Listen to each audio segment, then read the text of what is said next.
দ্বিতীয় হুগলি সেতুতে রাতে একেবারে তুল কালাম। দ্বিতীয় হুগলি সেতুতে রাতে একেবারে রণক্ষেত্রের চেহারা নিল বাবুল সুপ্রিয় ভার্সেস অভিজিৎ গঙ্গোপাধ্যায়। একদিকে বিজেপির সাংসদ অভিজিৎ গঙ্গোপাধ্যায়, অন্যদিকে তৃণমূলের বিধায়ক মন্ত্রী বাবুল সুপ্রিয়। রাতে আচমকাই অভিজিৎ গঙ্গোপাধ্যায়ের গাড়ি থামান বাবুল সুপ্রিয়। তারপরই শুরু হয় কথা কাটাকাটি, তা থেকে শুরু হয় বচসা, একেবারে হাতাহাতি পর্যায়ের পৌঁছে যায় বাবুল সুপ্রিয় ভার্সেস অভিজিৎ গঙ্গোপাধ্যায়ের বাগযুদ্ধ। তারপর যা ঘটল তাতেই কিন্তু একেবারে রাতে তুলকালাম কাণ্ড রাস্তায়। এই মুহূর্তের সবচেয়ে বড় খবর, একেবারে হাইওয়ের মাঝে গাড়ি থামিয়ে বাঘ বিতণ্ডায় জড়ালেন বিজেপি সাংসদ ও তৃণমূল বিধায়ক। গাড়ির গতি নিয়ে ঝামেলার জেরে দ্বিতীয় হুগলি সেতুর উপরের গাড়ি থামিয়ে বচসা অভিজিৎ গঙ্গোপাধ্যায় এবং বাবুল সুপ্রিয়র। অভিযোগ, তৃণমূল বিধায়ক তথা রাজ্যের মন্ত্রী বাবুল সুপ্রিয়কে লক্ষ্য করে অনর্গল কুকথা বলতে থাকেন সাংসদ। তার প্রতিবাদ করে বাবুল তাকে ক্ষমা চাইতে বলেন, কিন্তু অভিজিৎবাবু তাতে নারাজ। ফলে অশান্তি আরও চরম আকার নেয়। খবর পেয়ে হাওড়া সিটি পুলিশ ঘটনাস্থলে পৌঁছে পরিস্থিতি নিয়ন্ত্রণে আনতে তৎপর হয়। তবে হুগলি সেতুর মতো জায়গায় এভাবে দুই ভিআইপির গাড়ি থেকে নেমে যাওয়ায় যানজট তৈরি হয়। ঘটনাটি ঠিক কী ঘটেছে, যার জেরে দুই যুযুদান শিবিরের দুই জনপ্রতিনিধি এভাবে রাস্তার উপর বচসায় জড়িয়ে পড়লেন? জানা যাচ্ছে, প্রচণ্ড গতিতে দ্বিতীয় হুগলি সেতুর উপর দিয়ে গাড়ি চালিয়ে যাচ্ছিলেন তমলুকের বিজেপি সাংসদ তথা প্রাক্তন বিচারপতি অভিজিৎ গঙ্গোপাধ্যায়। ঘড়িতে তখন রাত 9টা পেরিয়ে গেছে। একই সময়ে সেখান দিয়ে নিজের গাড়ি চালিয়ে যাচ্ছিলেন মন্ত্রী বাবুল সুপ্রিয়। অভিজিৎবাবুর গাড়ির গতি নিয়ে আপত্তি করেন বাবুল। অভিযোগ, তা শুনি তাকে অশালীন ভাষায় আক্রমণ করে বসেন বিজেপি সাংসদ। আরও অভিযোগ, বাবুলের গাড়িকে ওভারটেক করার জন্য রীতিমতো একপাশে চেপে দিতে চাইছে ওই গাড়িটি। প্রথমে না বুঝতে পারলেও পরে বিষয়টি বোঝামাত্র বাবুল সেই গাড়িটিকে থামান ব্রিজের উপর। নীল বাতি লাগানো সেই গাড়ি থামিয়ে চালককে প্রশ্ন করার সময় বাবুল দেখেন পিছনের আসনে বসে রয়েছেন প্রাক্তন বিচারপতি অভিজিৎ গঙ্গোপাধ্যায়। চালককে বাবুল এত দ্রুত গতিতে গাড়ি চালানোর কারণ জিজ্ঞাসা করেন। অভিযোগ, সে সময় আচমকা পিছন থেকে কুৎসিত ভাষায় তাকে আক্রমণ করেন অভিজিৎ গঙ্গোপাধ্যায়। বাবুল তাকে বুঝিয়ে বলেন বিপজ্জনক গতিতে তার গাড়ি চলছে, এর ফলে যে কোনো মুহূর্তে দুর্ঘটনা ঘটতে পারে। ট্রাফিকের যে স্পিড লিমিট রয়েছে তা মানছেন না অভিজিৎ। সেই সঙ্গে নিয়ম না মেনে অভিজিৎ গঙ্গোপাধ্যায় নীল রঙের আলো ব্যবহার করছেন, যা তিনি কখনোই করতে পারেন না। এসব শুনি খেপে যান অভিজিৎ গঙ্গোপাধ্যায়, রীতিমতো অকথ্য ভাষায় ব্যবহার করেন, গালিগালাজ করেন বলে অভিযোগ। বাবুল ও অভিজিতের এই তর্কাতর্কির সময়ে হুগলি সেতুর ব্রিজের উপর লোকজন জড়ো হয়ে যায়। খবর পেতেই দ্রুত ঘটনাস্থলে পৌঁছে যায় ট্রাফিক পুলিশের সার্জেন্ট ও কর্মীরা। বাবুল সাহেব জানান, অভিজিৎ গঙ্গোপাধ্যায় ক্ষমা না চাইলে তাকে যেতে দেওয়া হবে না। এরপরই অভিজিৎ তার সঙ্গে থাকা নিরাপত্তারক্ষী ও পুলিশ কর্মীদের উদ্দেশ্যে বলতে থাকেন, বাবুলকে এখনই গ্রেপ্তার করো। বাবুল তার প্রতিবাদ করে বলেন যে এভাবে কখনো কাউকে গ্রেপ্তার করা যায় না। আর উনি কোন এখতিয়ারে এই কথা বলছেন? উনি কোনো বিচারপতিও এখন নন। ফলে এই ধরনের নির্দেশ অত্যন্ত আপত্তিজনক।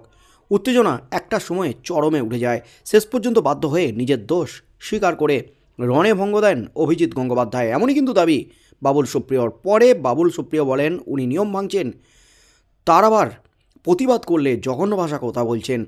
তবে শেষ পর্যন্ত উনি ক্ষমা চাইতে বাধ্য হয়েছেন, এমনই কিন্তু দাবি করলেন বাবুল সুপ্রিয়। রীতিমতো রাতে তুলকালাম কাণ্ড। দ্বিতীয় হুগলি সেতুর ওপর তর্কতর্কিতে জড়িয়ে পড়লেন দুই রাজনীতিক, একদিনে তৃণমূল বিধায়ক তথা রাজ্যের মন্ত্রী বাবুল সুপ্রিয় এবং অন্যদিকে বিজেপি সাংসদ অভিজিৎ গঙ্গোপাধ্যায়।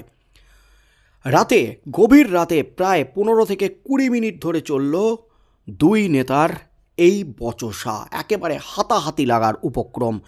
গাড়ি নিয়ে হাওড়া তার বাড়ির দিকে যাচ্ছিলেন বাবুল সুপ্রিয়। অভিজিতের গাড়িও কলকাতা থেকে হাওড়ার দিকে যাচ্ছিল। সেই সময় দুই নেতার মধ্যে বাক বিতণ্ডা শুরু হয়। বাবুলের যে দাবি তিনি নিজেই গাড়ি চালিয়ে ফিরছিলেন, সেই সময় পিছন থেকে হুটার বাজিয়ে প্রচণ্ড গতিতে একটি গাড়ি আসছিল। সেটি বাবুলের গাড়িকে অতিক্রম করে যাওয়ার চেষ্টা করে। বাবুল সে সময় মুখ বার করে অপর গাড়ির চালককে ঠিকভাবে গাড়ি চালানোর কথা বলেন। বাবুলের দাবি, তিনি দ্বিতীয় গাড়ির চালককে বলেন, এভাবে গাড়ি চালাচ্ছেন কেন? আপনি তো লোককে মেরে দেবেন। আমার গাড়ির সঙ্গে ঠেকে গেলে তো দুর্ঘটনা ঘটে যাবে। তৃণমূল বিধায়কের দাবি, সেই সময় গাড়ির পিছন থেকে কেউ একজন চালা দে বলে ওঠেন, অর্থাৎ গাড়ি নিয়ে এগিয়ে যাওয়ার কথা বলেন চালককে। এরপর দ্বিতীয় গাড়িটি কিছুটা এগিয়ে যাওয়ার পর সেটিকে আবার থামান বাবুল। তার দাবি, সেই সময় গাড়ির পিছনের সিটে বসে রয়েছেন তমলুকের বিজেপি সাংসদ। গাড়িতেও এমপি তমলুক লেখা ছিল বলে দাবি তৃণমূল নেতার। বাবুল জানান, তিনি সাংসদকে দেখতে পেয়ে গাড়ির পিছনের দিকে গিয়ে কথা বলার চেষ্টা করেন। গাড়ির চালককে সঠিকভাবে গাড়ি চালানোর কথা বলতে অনুরোধ করেন। বাবুলের দাবি, সেই সময় সাংসদ তাকে বলেন, যা করেছে বেশ করেছে। তাকে গালিগালাজও করা হয় বলে দাবি বাবুলের। ততক্ষণে দুই নেতার বচসায় আশেপাশে স্থানীয় মানুষজন ভিড় জমিয়ে দেয়। স্থানীয়দের দাবি, তখন বাবুল সাংসদকে ক্ষমা চাওয়ার জন্য বলেন। ক্ষমা না চাইলে সাংসদের গাড়ি তিনি এগোতে দেবেন না, এ কথা বলেন তিনি। বাবুলের দাবি, সাংসদ তার কাছে ক্ষমা চাওয়া তো দূর কথা, বরং পুনরায় তাকে গালিগালাজ করতে শুরু করেন। যা বলেছি বেশ করেছি, আবার বলবো, এমন কথাও বিজেপি সাংসদ তাকে শুনিয়েছেন বলে দাবি তৃণমূল বিধায়কের। বাবুলকে দেখে নেওয়ার হুঁশিয়ারিও দিয়েছেন বলে অভিযোগ। প্রায় 15-20 মিনিট ধরে চলে এই বচসা, স্থানীয় সূত্রে খবর। বাবুলের দাবি, সাংসদ গাড়ি থেকে নামেননি, ক্ষমাও চাননি। মন্ত্রীর এই অভিযোগ প্রসঙ্গে বিজেপি সাংসদ অভিজিৎ গঙ্গোপাধ্যায়ের সঙ্গে যোগাযোগ করা হয় সংবাদ মাধ্যমের তরফ থেকে। সেই সময় অভিজিৎ গঙ্গোপাধ্যায়ের বক্তব্য, বেপরোয়া গতি থাকলে পুলিশ নিশ্চয়ই ব্যবস্থা গ্রহণ করত। তাঁর দাবি, গাড়ির সামনে এমপি তমলুক লেখাটি দেখতে পান বাবুল। সেটা দেখি বাবুল নিজের গাড়িকে জোরে চালিয়ে তার গাড়ির সামনে এসে দাঁড় করান। উল্টে বাবুলই সাংসদের গাড়ির সামনে গালিগালাজ শুরু করেন বলে দাবি বিজেপি সাংসদের। তার বক্তব্য, প্রথমে তিনি বুঝতে পারেননি ওই গাড়িতে বাবুল রয়েছেন। মন্ত্রী গাড়ি থেকে নামার পর তিনি বুঝতে পারেন। তর্কাতর্কির সময় বাবুল জানালা দিয়ে হাত প্রবেশ করিয়েছেন বলেও দাবি সাংসদের। অভিজিৎ জানান, এর ফলে তার মোবাইল হাত থেকে পড়ে যায় এবং সেটা কিছু ক্ষতিও হয়। বাবুল মদ্যপ অবস্থায় ছিলেন বলে দাবি করেন অভিজিৎ গঙ্গোপাধ্যায়। অভিজিৎ বলেন, মত্ত অবস্থায় বাবুল সুপ্রিয় বেশ কিছুক্ষণ লাফালাফি করেন, চিৎকার চেঁচামেচি করেন। তার ভিডিও রয়েছে আমার কাছে। সাংসদের দাবি, তিনি মানুষের চাকরি খেয়েছেন বলে মন্তব্য করেন বাবুল। তার জবাবে তিনি বলেছেন, তাতে আপনার গায়ে জ্বালা কেন? আপনারা তো চাকরি বিক্রি করেছিলেন। এই ঘটনা নিয়ে অভিজিৎ আইনের দ্বারস্থ হবেন বলেও জানিয়েছেন। এই মুহূর্তের সবচেয়ে বড় খবর, বাবুল সুপ্রিয় বিস্ফোরক দাবি করার পরপরই কিন্তু খেলে দিলেন অভিজিৎ গঙ্গোপাধ্যায়। বাবুলের বিরুদ্ধে আইনের দ্বারস্থ হতে চলেছেন এবং বাবুল সুপ্রিয়র বিরুদ্ধে এক রাস অভিযোগ তুললেন। বাবুল সুপ্রিয়ই নাকি তাকে গালাগালাজ করেছে, আপনি মানুষের চাকরি খেয়েছেন এমন দাবি করেছে এবং তার হাত থেকে মোবাইল পড়ে যায়। জানালার ভিতর দিয়ে হাত প্রবেশ করান বাবুল সুপ্রিয়। এবং তারপর অভিজিৎ গঙ্গোপাধ্যায় বলেন যে, আপনার এত গায়ের জ্বালা কিসের? আপনারা তো চাকরি বিক্রি করেছেন।